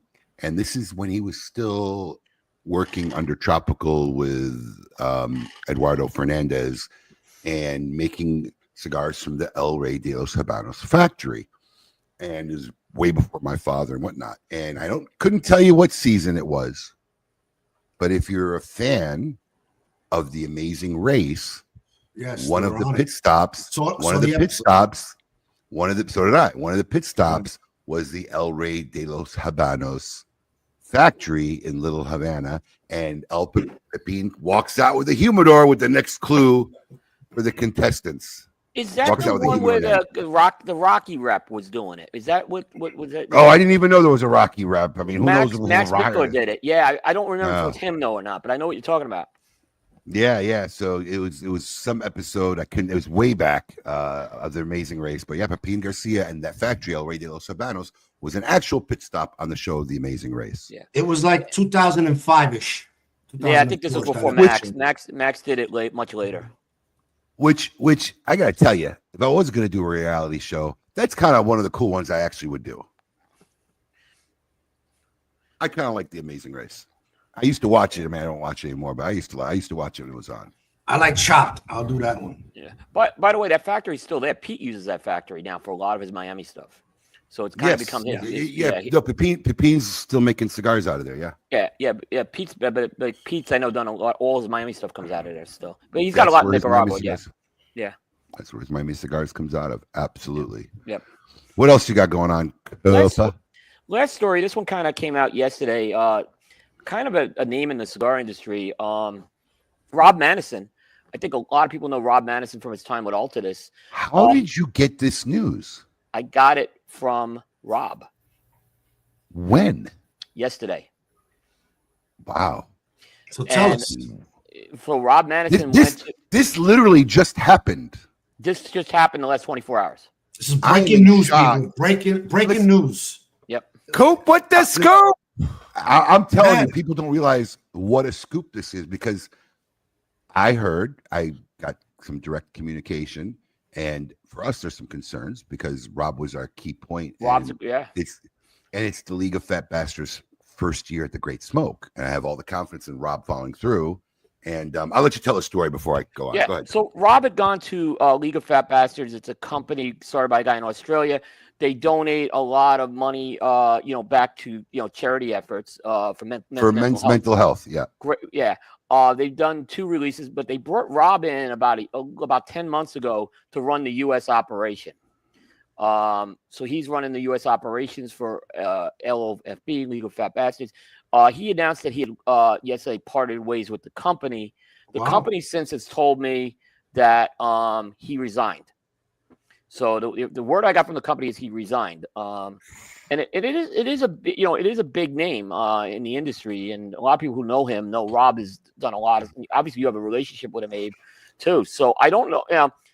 So is he heading somewhere else? I don't know. I don't have details of that. But Rob actually is the one who told me this. He contacted me yesterday. I'm telling you, I was going to kind of mention it to you to see if you had it in the news, but I'm like, I don't know if it's out there yet, and I don't want to leak it until it's out there. But fuck, it's out there. Holy cow, Scoop! I got the email at 6 this morning. I got it yesterday. Yeah, I got it yesterday. Yeah. Well, mine came from the company. Well, I got the company one today, and the company one's the one that said that he resigned. But Rob said this. I had this yesterday, and Rob had said he just uses the words he parted ways. So what's the difference? Isn't that the same thing? Well, you don't know if he got. No one gets fired in the cigar industry, right? A couple people. No, a lot of people. Well, yeah, no one officially gets fired in the cigar industry. That's true. Yeah. What I heard, Abe, is Adam Levine, who's the founder of the company. He's a good guy. He's going to be basically more hands-on now in the U.S. market, it sounds like. So they're not replacing Rob anytime soon. I know, which makes more sense that Rob parted ways, because usually you prepared for a kind of move like this if you're doing it from a company level, right? Yeah. You don't hamstring yourself unexpectedly. And Rob was our point person for the Great Smoke. So I literally have a call 9 a.m., which is like 3 a.m. Australia time Monday morning, because I need to make sure these guys have a clue what they're doing. If not, as always, we may have to make a last second balk. Right. I don't know what's going to happen, but we make a change. I don't know. I got to be confident because Adam got other businesses. He's not the guy running his company, and there was no other person mentioned. Hey, they're taking over. So we're 30 days out. If you're not ready, we're going to make a quick change. Yeah. Maybe an audible at the line of scrimmage. I'll tell you that right now. Yeah, no, and they, like I said, they're still going forward. They have another release coming out of PCA. The F is coming out of PCA, and it's going to be more of a female theme, from what I understand. So they just released the O. I thought the O was better than the L. The L was the first one. I thought the O was much better. And so, yeah, that's a big name in news. Even though I think that Steve Saka's personnel announcement probably out there. Probably. Amazing. Is that in the news? I guess we could put it in there. Steve Saka Steve Saka hired his first full-time rep. Wow. Yeah. Who's the lucky bastard? It's a lady.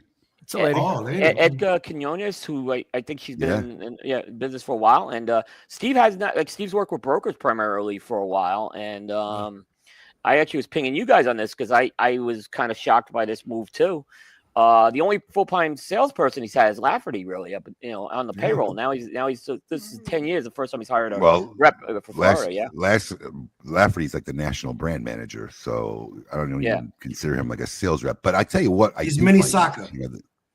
No, he's not mini Saka. He's not grumpy. I tell you what, I do find interesting in this move is typically over the years when you see it happens. It's a natural transition for a lot of companies as they grow, but it's usually not done one person at a time. True. Well, I'm going to tell you in retrospect, now I'm thinking about it.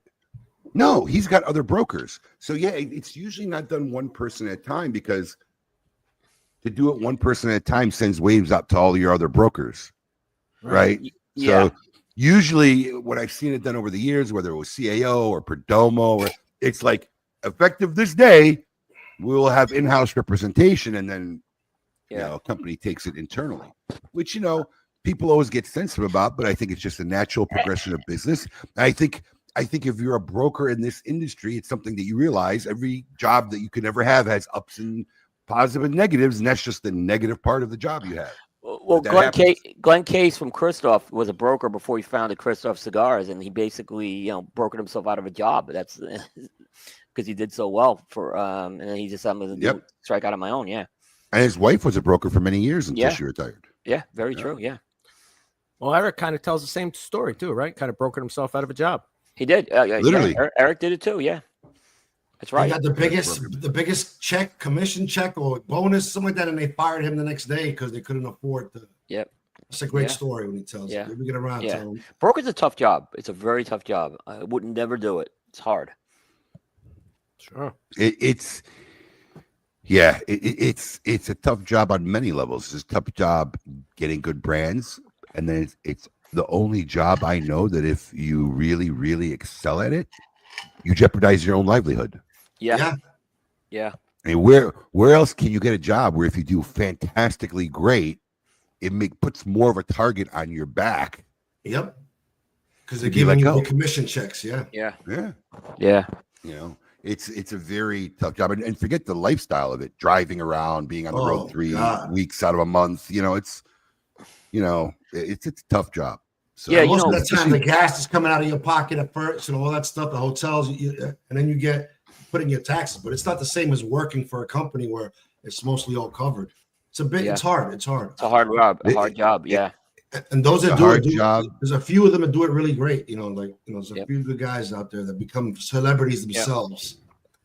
It's a hard job. It's a hard job. It's a thankless job, and it's a tough way to live, man. It really is. So kudos to anybody who really does it well. I want to thank all the brokers out there, because without you, a lot of smaller companies wouldn't have the success. They work hard. These guys work. You're the backbone. You're the backbone of the industry.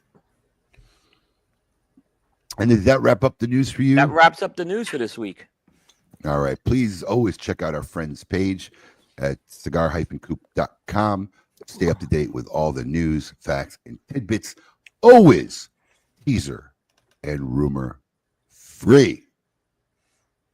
That being said, do we have a would you rather? I know we don't have a tail of tape. Did we ever decide on the season? I thought we did. We did. Okay. You're supposed to have a what's it called? A promo video. No, it didn't get done. I was crippled this week, and then Alex wasn't here. What little help Alex could provide, that wasn't even available. Yeah, that wasn't even available. I was underwater completely. So I'll get that done for next week. We'll put a teaser up there. And but we do have a Would You Rather, yes? We do. All right. It is time to find out. This segment sponsored by the fine folks over at Drew Estate. It is time to find out, would you rather?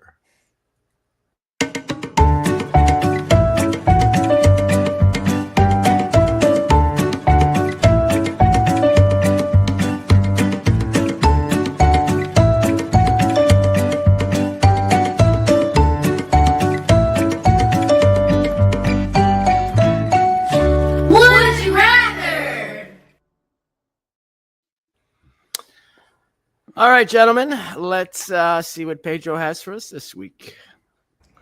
Would you rather blend your own cigar or have your favorite master blender making that cigar for you? Good one. Okay, so is it a good one? Well, here's my question. That's kind of like asking me, would you rather cook your own meal or have Gordon Ramsay cook a meal for you? You'd be surprised how people would answer that. Yeah, you're right. I guess. Here's my question. Right. Here's my thought. What is a very master blender? Because I've smoked some cigars by master blenders, but who are these very master blenders? I'm intrigued. Level high. Level higher. Next level up. I'm interested. It's like I'm in. He's a very good looking master blender. You should have said a very good looking. Very and there you have it. There is the answer to my question. I'm not knocking it. I'm just saying that I know people really want to do that. But in their mind, everybody's a master blender. They got the perfect blend. I could tell you the answer to me is I want the master blender. I would not attempt. I've tried it. Some of these factory tours do. It doesn't come out good. I would never try to cook the recipe. I don't know how to cook a recipe for you. Yeah, listen, here's the thing, man. We could take take me, right? Take me, stick me in a room with every tobacco available in the world. The best tobacco, even. Yeah. The best tobacco. Yeah. Maybe in 10 years, I'll be able to come up with a blend for you based on my zero knowledge of how to blend. I'll never forget at Drew's Cigar Safari, you get the blend cigars, and Sokka's talking about how it's like Garanimals. You can't screw the blend up, right? And then I give him my cigar, and he says, "Yeah, you found a way to screw it up." Like, this is terrible, he goes, and it was. This way he was at Drew Estate, yeah. Let's have a fun this Saturday morning. We got tons of. Oh wait, not that comment. Hang on. We got tons of listeners right now. I never heard anybody call Sokka a very master blender. I'm just saying. Hold on. He doesn't even call everybody listening, just tag Steve Sokka right now. There you go. Just tag him. Tag him right now. Juan, I know you get to put it on auto thing. This will be fun. Freak out when he sees my cosplay. I'm gonna get cussed out later. I'm pretty sure. Oh, good. No, let's do it. Perfect. But why not? I mean, look. Here's the thing, and this is before Alex. I don't even know if Coop, you might remember this, but for about 3 years we ran a program. It was with the help of Drew Estate, right? So we had this huge cabinet in our old West Palm Beach location with, I think, 32 different wrappers, binders, and filler tobaccos. Okay. And 9 months every year, we had a girl from Nicaragua, one of the managers at the factory at Drew Estate, that would fly out. She lived with me and Brandy. This is before we had kids. And she would go with me to work in the morning and come home with me at night. And she made cigars. And she would bunch them, press them, and wrap them. I think she could make like 125 a day doing both, right? And the program was called Blend Your Own. And customers had index cards, and all the cabinets had the different data of what the tobacco was, and they were able to curate their own blend. And let me tell you something, man, more times than not, whatever they put together was awful, because they would come to me and say, "Hey, look what I blended." And I'd smoke. I'm like, "Oh man, whatever you got going on in there doesn't work together." It's not an easy thing. I don't care what you could take. You could take the tobaccos you like, put them in a favorite wrapper, and if it's not done at the right proportions, you ain't gonna like it. No. Where are all these soccer tags? We have a lot more people in here. Come on. Come on, everybody. Let's do Come on, soccer tag. They're afraid. They're afraid. They are afraid. They're afraid. They're totally afraid. Oh, he's gonna get mad at me. Don't fear the soccer. Don't do it. We have your back. Ask him to sponsor your kid's wedding. He'll Yeah, love your that wedding. Bring some, yeah, you tell me you want 100 bundles of cigars. You know, one. To do a review. people find that stuff really humorous, but Alex could attest. It's true. The stuff that you get asked for, that consumers will just shamelessly or whatever come out and send you an email or a message is like the average consumer would never, when I say never believe it. It's actually true. Facts. Facts. Well, I want to thank everyone for joining us this Saturday. I'm going to try to head over, me and my son, later this afternoon and catch Alex's little man's game this afternoon. Hopefully we'll make it over there. But I just want to thank everybody for joining us, spending their Saturday mornings with us. We hope we made you laugh. We hope we entertained you.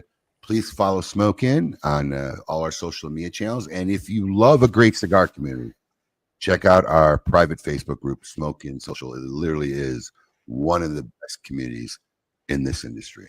Absolutely. So Keeps tagging Steve Saka all day long. No. Just stop in this moment. I don't want to. So until next week, everybody, keep it lit.